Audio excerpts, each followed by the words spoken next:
This is an overview of school finance and budgeting updates and what it actually means for us at a campus level.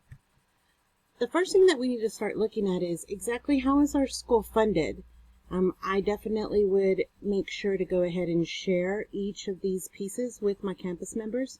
Our campus funding is a shared responsibility, and we know this between state and local agencies, but these are the specific elements that are all included as we're looking at each of those pieces.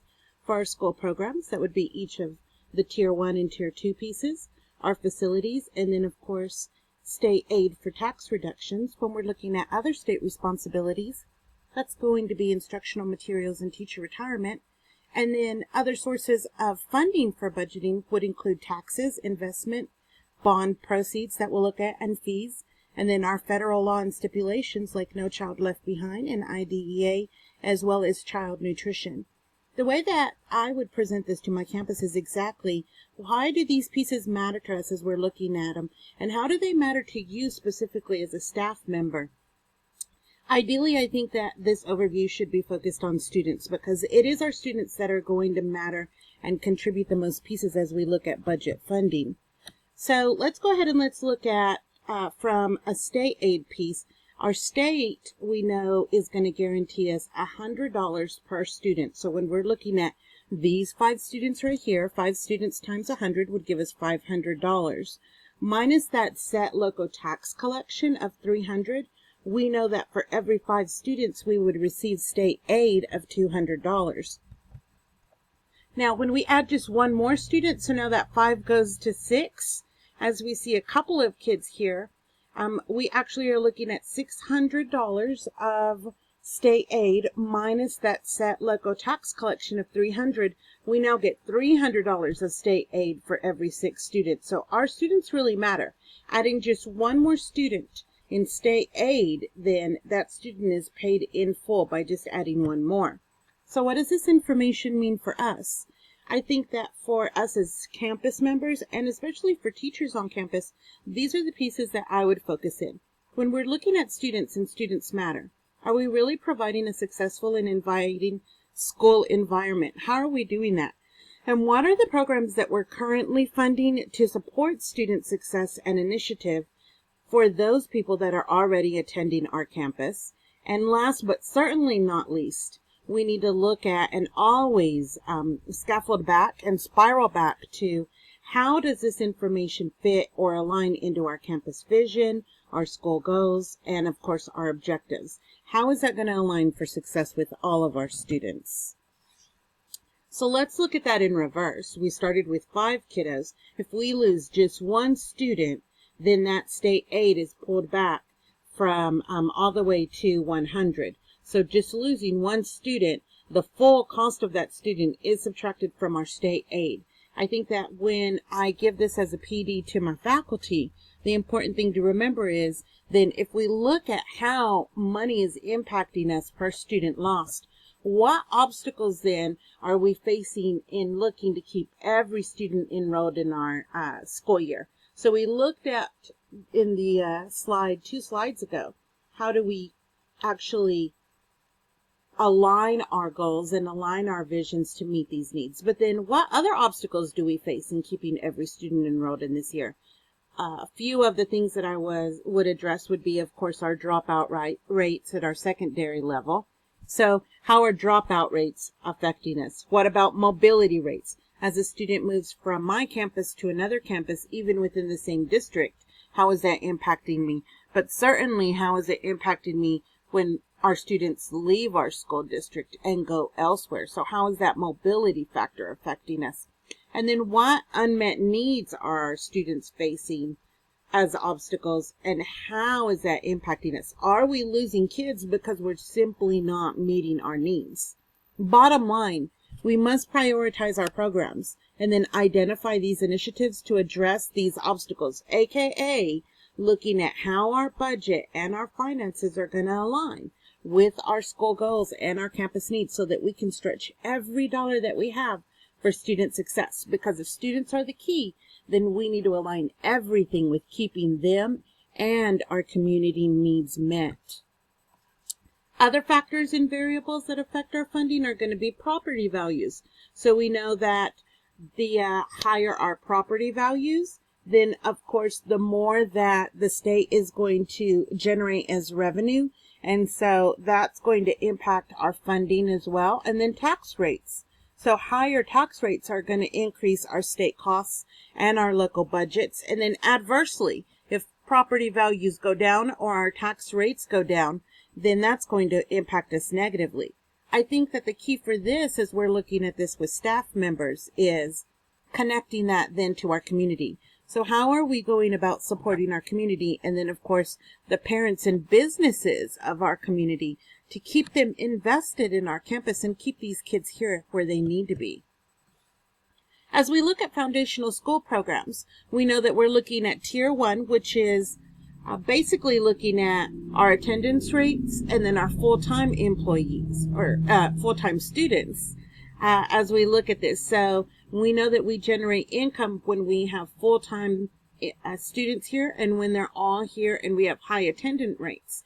And so that allotment that we're given for funding can be used for regular programs that we see we need as we're looking at our campus assessment needs, our special ed programs, career and technology that we certainly don't always have allocated budget funds to meet those specific areas and fulfill those needs 100%.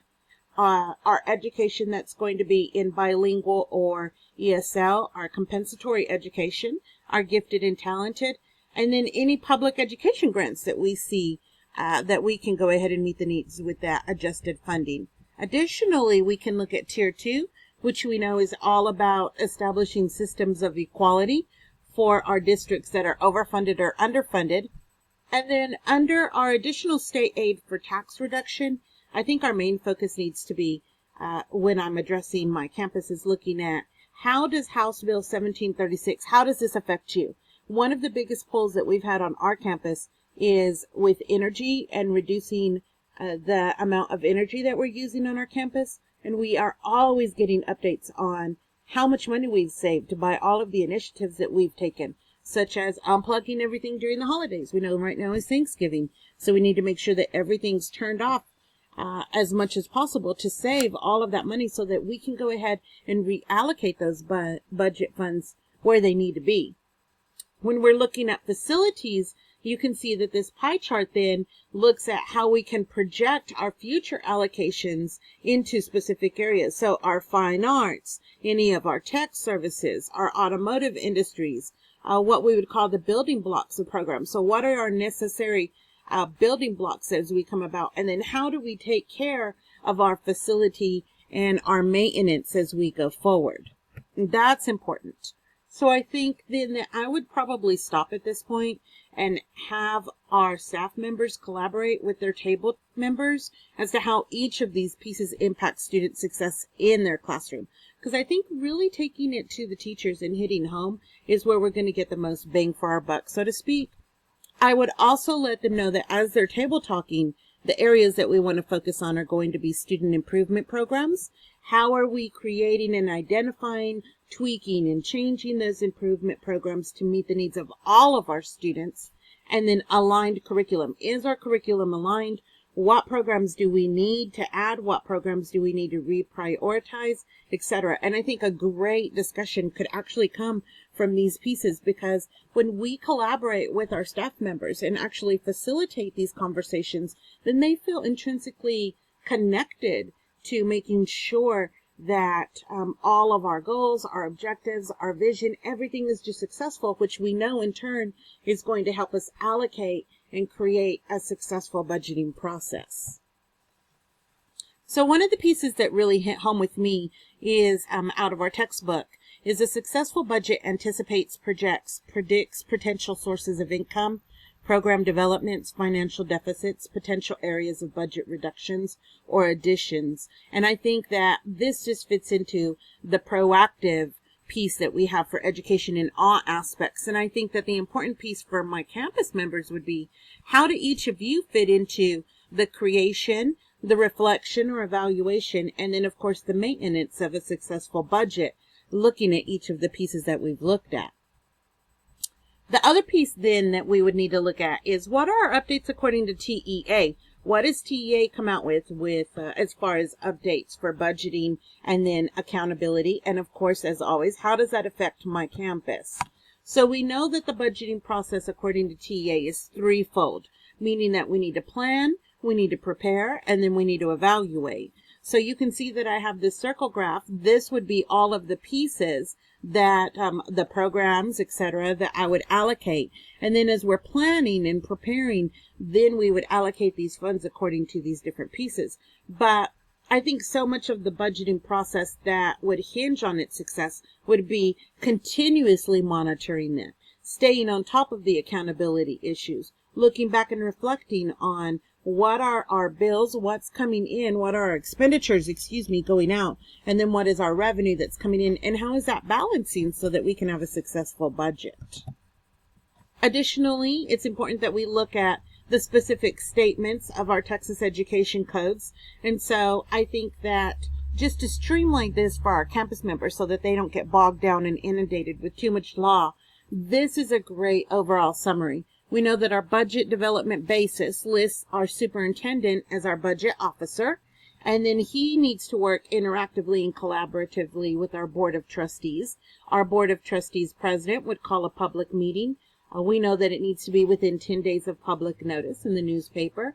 And of course, any taxpayer, and that includes my campus members as well, need to be present. They need to participate. They need a voice. They need to gather community support for all of these funding as we go through and look at this for us as a community and successful, because our students are at the crux of this, and it's important that we meet all of their needs, and that includes a successful process. As far as the district budget summary goes, we know that that district summary must be posted on the district website or their central office if they do not have a central website. We need to have a comparison that's viewed to last year or the previous year's actual spending. We need information relating to that per student state piece that we were looking at to begin with. And then the budget on the district level also needs to be detailed and portioned out with specifics on instruction, instructional support, central admin, district operations, and then our debt service. So as we're looking at this, and this is straight from TA, as budgeted funds are expended, periodic monitoring of the budget should be conducted in accordance with responsibility accounting. Each level of the district's organization is responsible for monitoring those budget items for which it's responsible. And I think that this then would be where I would address and tie into our campus level. How is this relevant to our campus? We actually have proactive mandatory training at the beginning of every school year, and then periodically as organization or school member sponsors are switched out, we go ahead and revisit that training on the campus for every organization sponsor. So we're very proactive about training up the sponsors so that they know all of the accountability pieces for each of those. And I addressed those in our first module admission as we went ahead and submitted, submission for each of those. Here's our resources. If you're interested in finding out more information about any of these pieces, feel free to follow up with any of these sites. You can get the budgeting PDF here according to TEA, and then our two main contributors for each of these pieces from TEA were Rita Chase and then Lisa Dawn Fisher. Thank you so much.